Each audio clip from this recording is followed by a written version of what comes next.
how to eat to decrease inflammation in the body, and how there's this cycle between inflammation and chronic pain and disease and something called oxidative stress, which we're going to get into today. Super exciting topic. Let's go.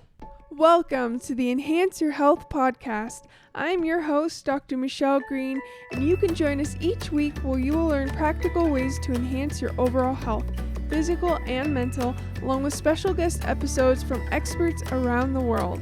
New episodes out each week on Mondays at 5 p.m. Pacific Standard Time for tips and action steps so that you can become the master of your health and life. And remember, this podcast is for educational and informational purposes only. You should always check with a healthcare professional before trying any new health protocol. It's time to enhance your health. Hey everyone, Dr. Michelle Green here, super excited. Today's topic is something everybody should listen to. It's going to help increase overall health. It's actually going to help with anti-aging. It's going to help with so many diseases and just inflammation. Inflammation is the root cause of a lot of different diseases and things that people experience in their body: pain, fatigue, leaky gut syndrome, digestion. We'll go into all of that, but let's get started with our quote of the week. This week's quote is, "Food is not just calories, it is information.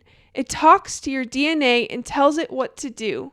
The most powerful tool to change your health, environment, and entire world is your fork." That is a great quote by Dr. Mark Hyman, and it is so true. And we'll talk today about how the foods we eat and the lifestyle factors can really increase inflammation or decrease inflammation, as well as have effects on our DNA. So let's talk about inflammation. Most people have heard of inflammation, but what really is it? Inflammation is actually a protective mechanism in your body. It is your body's response to toxins and irritants, and it's actually a good thing. But when there are overload of toxins and overload of stress on our body, this is when it becomes a bad thing, and it can get out of hand, and your body can actually start attacking itself because it is just on red alert, overload, and inflammation levels are out of hand. Originally, it's a protective mechanism, but increased overload of inflammation is actually related to things like rheumatoid arthritis, psoriasis, autoimmune disorders, inflammatory bowel disease, and a lot of things can start to go wrong when there's an overload of inflammation. Inflammation and overload of inflammation is seen in the gut when there's food sensitivities. And what will happen is when there's an overload of inflammation in the gut, our body will actually start to attack certain food proteins. The inflammation is out of hand, and it will think these proteins are actually intruders. And this is what causes a lot of food sensitivities in people, and then it actually can happen in the brain as well. So something called leaky brain syndrome, it's like leaky gut syndrome, where the wall lining of where your brain fluids, which are also known as cerebrospinal fluid, are leaking, and the barrier has decreased and there's inflammation in the brain. Inflammation can really cause a lot of things to go wrong if it is out of hand. Leaky brain syndrome can be linked to neurological disorders, autism, dementia, Alzheimer's, schizophrenia, depression. So this can be linked to a lot of things, and the root of it is inflammation overtaking the body. Even things such as chronic pain, people with chronic pain syndromes, a lot of time that's inflammation. People with herniated discs, it's not the disc that is really causing the pain, the disc that's protruded, but it's the inflammation around it that is causing the pain for the most part. And so inflammation can really be the driver of a lot of symptoms, and getting that under control, allowing our body to be able to not be so stressed out by decreasing toxins, decreasing some of the foods we eat that increase inflammation and make our body go crazy, that is going to help. And then of course, adding foods in that are going to help detox that stress that happens in our body when we eat those toxins. That's going to help bring down inflammation naturally because it takes that load of stress off the body. So when there is an overload of stress, it can cause an increase of something called free radicals. And when free radicals are out of balance and you have way too many of them, that causes something known as oxidative stress. And if it's not handled properly and it really goes out of hand, then that can actually cause damage to our DNA and other systems in our body. A free radical is a molecule that is unstable and it's looking for an electron. And when it doesn't have the proper things within the body to give it that, it takes it from our tissues, and it can actually have an effect on our body at the cellular and even atomical level. And this is known as oxidative stress. So when you look at metal, oxidative stress happens to metals and they call it rust.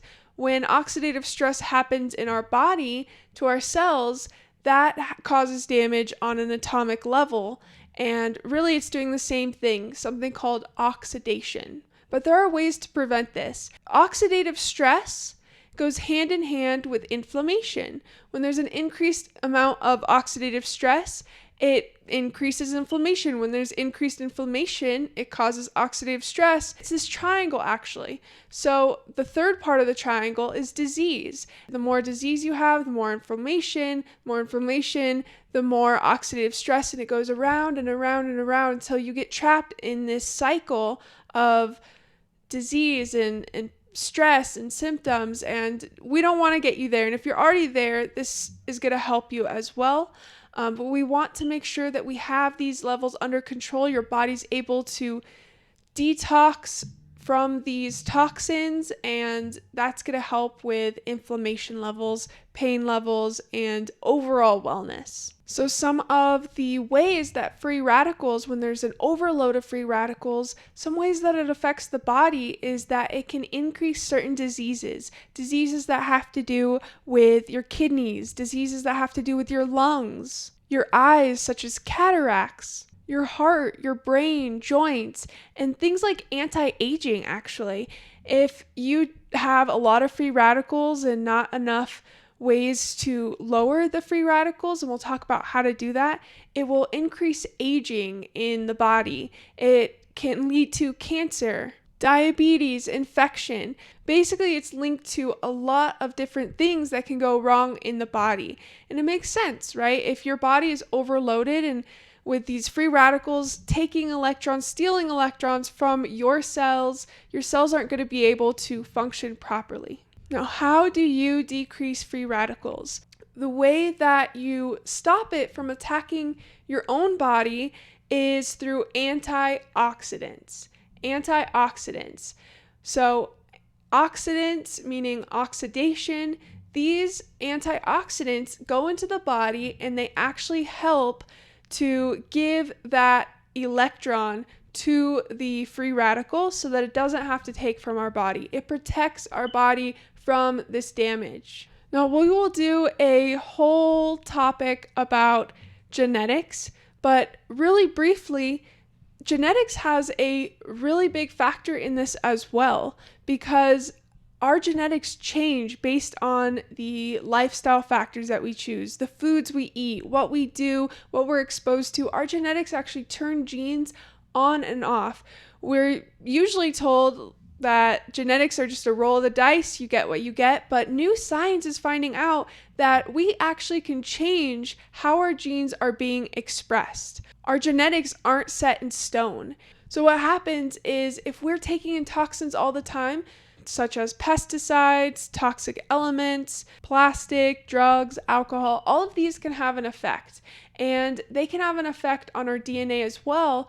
And then the more toxins we have, it can actually change the very DNA genes that we need to detox from these things. Now, we can't get rid of toxins and we can't get rid of the exposure that we have, but we can fight back through nutrition and a healthy lifestyle. And that's what we're going to talk about, ways and foods in which you can actually take in order to decrease inflammatory levels and increase the antioxidant levels in your body to give you the best overall health so that you can feel the best that you can. So through our diet, we can actually help this out of control inflammation and oxidative stress. Now, a vegetarian diet, there is a lot of studies on a vegetarian diet and how it can help with inflammatory levels. I'll link some of the studies in the description, but there are studies because you are increasing your levels of antioxidants and things you should avoid when you're trying to decrease your inflammation. Red meats contain saturated fats, and things like especially processed meats, hot dogs, things like that, those are going to drive your inflammatory levels up and put stress on your body. Things like dairy. Dairy also has an inflammatory effect. An interesting thing about dairy is that there are studies showing that when you drink dairy and you also have antioxidants in other foods, but you eat them together, the dairy has been shown to actually decrease antioxidant levels. So for instance, coffee. A lot of people love coffee. Coffee is actually rich in antioxidants, but they found in studies that when you drink coffee with a dairy creamer, the dairy actually blocks those antioxidants from being absorbed. Someone once said, you aren't actually what you eat, but really you are what you absorb. And so making sure that you are not only eating these healthy foods, but making sure that you're absorbing these healthy nutrients within these foods is so important. Another one is chocolate. Chocolate is a great antioxidant and can really help. But when you eat things like milk chocolate and there's milk in it, the milk blocks the antioxidants. So avoid dairy. Dairy in general brings inflammation levels up, but dairy, and when you eat it with different foods, it can actually take away the antioxidant effect. This goes for antioxidants found in teas and berries. So, for instance, your coffee, you can still have coffee. Remember, I said coffee has lots of antioxidants, but now there are so many plant-based alternatives like coconut creamers or coconut milk or almond milk-based creamers that you can use if you do use milk in your coffee. But sugar is going to be one of those things that drive up inflammation. Also processed foods, so try to eat as much whole foods as possible. Fruits, vegetables, whole grains. I love Ezekiel bread. That's a great one. There are other whole grains out there on the market that you can eat, or even gluten-free options that you can do as well. And this is all going to help your body control that inflammation. Before we go into even more foods that you want to add in, let's talk about the mother of all antioxidants. It's called glutathione. Glutathione is within the body, and it is the most powerful antioxidant that your body has. And there are foods that you want to eat to increase this glutathione. Glutathione decreases with age, so as you age, it's more and more important to get these antioxidant foods in you and really take care of your health. So foods that are rich sources of glutathione include okra, asparagus, spinach, avocados. All those foods are great, and you want to add them into your diet as much as possible. You can also get glutathione in a supplement. But as I always say in all of my episodes, it's better to try to get it through your food. But if you really want to up that antioxidant level, a supplement of glutathione is going to really help you to get a kickstart. And you can take it just for a short time and then get control of your diet and use your diet as a way to bring you back to that place of health. Red onions. Now, red onions don't directly have glutathione, but it contains something called cysteine. Cysteine is an amino acid that actually helps produce glutathione. So red onions are great. Replace the white onions with red onions. You know, as a general rule, I like to always say, the more colorful your food is, the better. So go for things with color. Those usually have the richest antioxidants. Broccoli, a lot of people don't like broccoli, but I love broccoli. And broccoli has one of the most powerful antioxidants in it, known as sulforaphane. But I'm going to give you a little trick to increase your intake of antioxidants from broccoli. Broccoli doesn't actually contain sulforaphane until there is something done to the broccoli. You have to chop it or cut it up and allow the sulforaphane to actually form in the broccoli. Then you can eat it. So if you're going to cook the broccoli, make sure that you cut it up, wait 1 minute for the sulforaphane to form, and then you can cook it. You can also make broccoli sprouts, which have a lot, even more so than regular head of broccoli. Broccoli sprouts are going to contain even more sulforaphane levels within it. Another food that is so rich in antioxidants, helps bring down inflammation, is garlic. But just like broccoli, the active component in garlic is not even formed until you chop it, cut it, chew it, crush it, whatever it is that you want to do with it. But you have to break it down and then wait a minute to let that form. So if you're just eating the garlic raw, that's great. You can chew it up. But if you're going to cook it like in spaghetti or some type of dish, you want to make sure to cut it up first. Before you throw it into the heat, wait 1 minute, and then you can put it into your dish that you're cooking. You just want those antioxidants to form. Let's talk about turmeric. This is my favorite, and I absolutely love turmeric. It's a spice that you can do, but you can also get it in a supplement form. And turmeric is one of the most powerful antioxidants. And one way to increase absorption is by putting it with black pepper.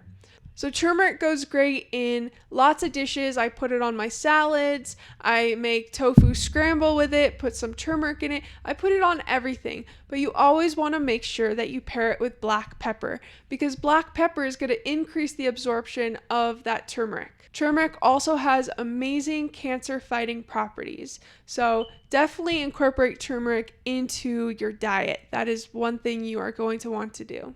Berries. Berries is great.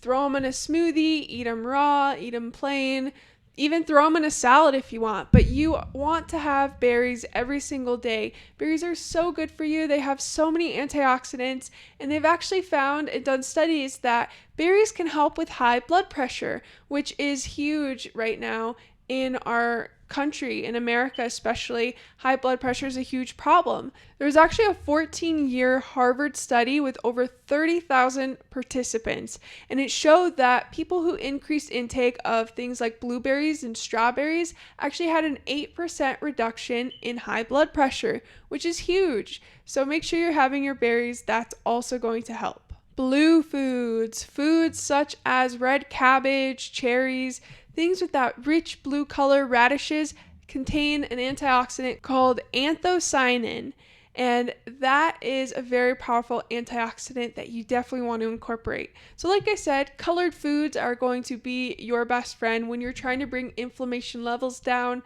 oxidative stress levels down, and overall disease and dis-ease within the body. Other powerful antioxidants are nuts. Walnuts especially. Walnuts contain the most antioxidants out of all the other nuts, and you just need a handful a day. You don't have to go overboard, but walnuts are amazing. If you prefer another type of nut, that's great too. It's going to have healthy fats that are going to bring down inflammation levels, but walnuts are the highest in that. But if you don't like walnuts, any nut will do.